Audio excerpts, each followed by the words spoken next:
2024 সালে কোটায় আন্দোলনে জালিমের নির্দেশে গুলি করলো প্রশাসনে, সেই গুলিতে শহীদ হলো হাজারো ছাত্রগণ, অবশেষে খুনি হাসিনার হয়ে গেল পতন।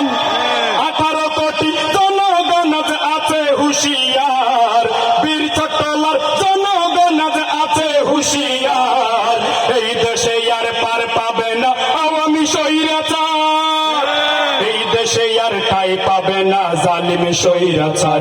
তুমি কেমন জালিম, তুমি কেমন জালিম ছিলে আমার বাংলাদেশের বুকে, হাজার আশা নিয়ে আমি কেন মরেছি দুঃখে। তুমি কেমন স্বৈরাচার, তুমি কেমন স্বৈরাচার আমার বাংলাদেশের বুকে, 16 বছর ধরে আমি কেন মরেছি দুঃখে, হাজার আশা নিয়ে আমি কেন মরেছি দুঃখে, 16 বছর ধরে আমি কেন মরেছি দুঃখে। সুখ চড়ি দূর পুকুরের কত সুন্দর আয়োজন, দিন প্রচারে এই রকম মাহফিলের প্রয়োজন, এই এলাকায় গান বাজনার আসর চলতে দিব না, দিবেন?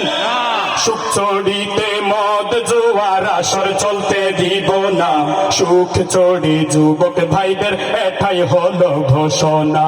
কামরুল ইসলাম সাইদ আনসারী বয়ান এখন রাখিবেন, সবাই মিলে শেষ পর্যন্ত ধৈর্য ধরে থাকিবেন, হুজুরের বয়ান শুনে পাবো দিনের নিশানা, হুজুরের বয়ান শুনে পাবো দিনের নিশানা, যদি আমরা আমল করি জান্নাতে মোদের ঠিকানা।